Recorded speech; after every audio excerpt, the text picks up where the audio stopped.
सुनो, तुम्हारे बाबूजी तो कब के गुजर गए। अब उनका जो सामान है वो पड़े पड़े कबाड़ा हो रहा है। बेच ही दो, कुछ पैसे आ जाएंगी। बात तो सही है।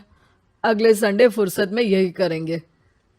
अगले संडे रोहित सारा सामान कबाड़ी को घर बुला के दे देता है।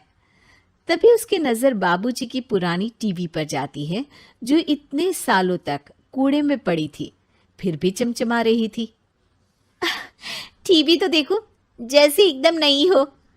हाँ, बाबूजी को टीवी देखना बहुत पसंद था। उनका सपना था कि वो टीवी पे आए। एक बार मौका भी था जब वो अपने गांव के गाने सुनाने किसी चैनल पर जाने वाले थे, पर मैं और मेरा भाई लड़ पड़े और बाबूजी को घर पर ही रुकना पड़ा। चला के देखें क्या? हाँ हाँ, क्यों नहीं, देख लेते हैं। पर शायद ही चले। बाबूजी ने उस लड़ाई के दिन के बाद टीवी देखना ही छोड़ दिया था। टीवी चालू करने के लिए उसमें केबल वायर लगा दिया जाता है। एक न्यूज़ चैनल चालू हो जाती है। स्वर्ग की सीढ़ी के रास्ते हैं तीन, तीनों के तीन रास्ते हैं संगीन। पहला रास्ता है सांप की बीन, दूसरा रास्ता घर में बिछा कालीन, तीसरा रास्ता कलकत्ता से चीन। ये क्या बकवास खबर है, कुछ अच्छा लगा दो। अरे आप बोलो तो सही, कोई अच्छी खबर सुना देता हूं। मेरा तो काम ही खबर देना है। अरे बाप रे, टीवी बात कर रही है। हाँ, ये न्यूज़ वाला मुझसे।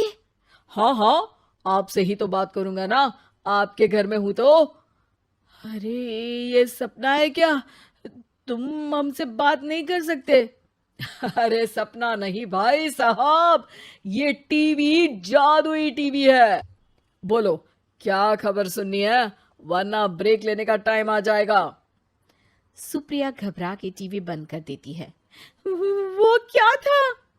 अरे एक बार और चालू करके देखे, फिर से बात करेगा तो चैनल बदल देंगे। सुप्रिया फिर टीवी चालू कर देती है। अरे ऐसा कोई मुंह पे टीवी बंद करके जाता है क्या? मुझे बुरा लगा आपका नेचर। चाय पानी तो पूछो। सुप्रिया टीवी के बटन से चैनल बदल देती है। अब टीवी पर एक फिल्म चल रही है।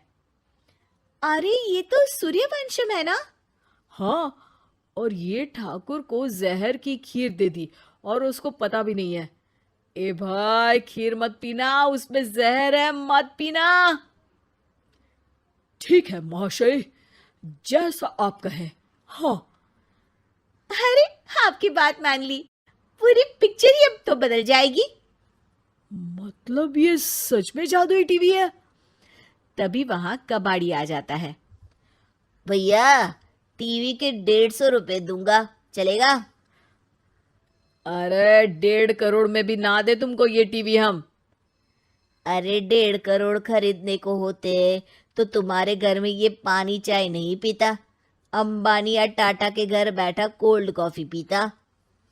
रोहित कबाड़ी का हिसाब करके उसे वहां से चलता करता है और अपने भाई शशिकांत को फोन लगा के बुलाता है। शशि थोड़ी ही देर में वहां पहुंच जाता है। क्या हो गया भैया? अरे बाबूजी का टीवी याद है?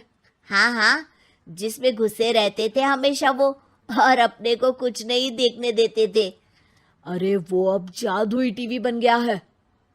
भैया, आपकी बकवास करने की आदत अब तक नहीं गई। अरे, आपके घर में बच्चे हैं, अब तो बड़ों जैसी बात करो। रोहित जाके टीवी चालू कर देता है। टीवी पर एक जादू का शो हो रहा है जिसमें एक जादूगर है। अब मैं अपनी टोपी में से कबूतर निकालूंगा। श्रिंग ब्रिंग शरिंग बम फोपा फुफी फुफा पाउ। टीवी से कबूतर निकलता है और शशिकांत के सर पर आकर बैठ जाता है। भैया, ये क्या हो रहा है? भैया इसे उड़ाओ। ए कबूतर, जा जा, कबूतर चल निकल। अब मैं टोपी में से सांप। सांप सुनते ही शशिकांत कांप जाता है और भाग के टीवी बंद कर देता है।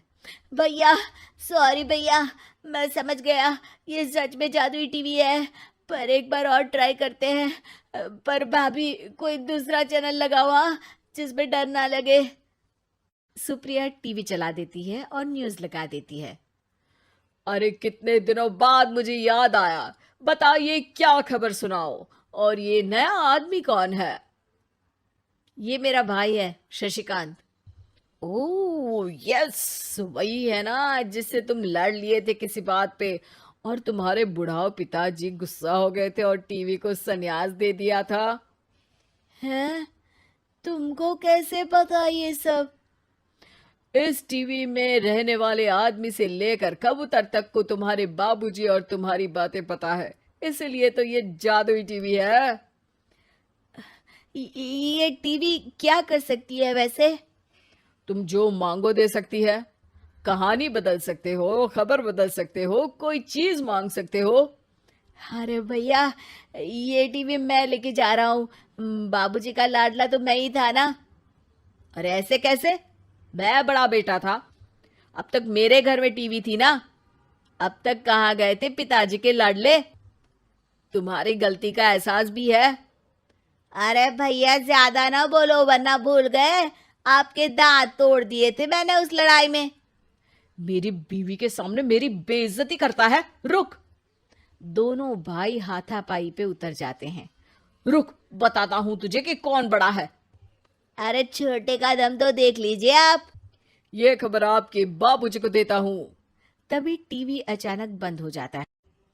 अरे, शायद टीवी नाराज हो गया। और लड़ लो, आए बड़े खली बनने। टीवी से एक तेज रोशनी निकलती है और टीवी में बाबूजी दिखाई देते हैं। बाबूजी आप? इतना चकरा क्यों रहा है?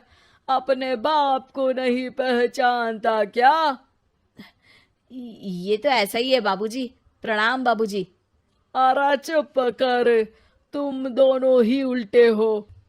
तुम्हारी वजह से मैंने टीवी में आने के सपने को छोड़ दिया, तुम्हारी लड़ाई की वजह से।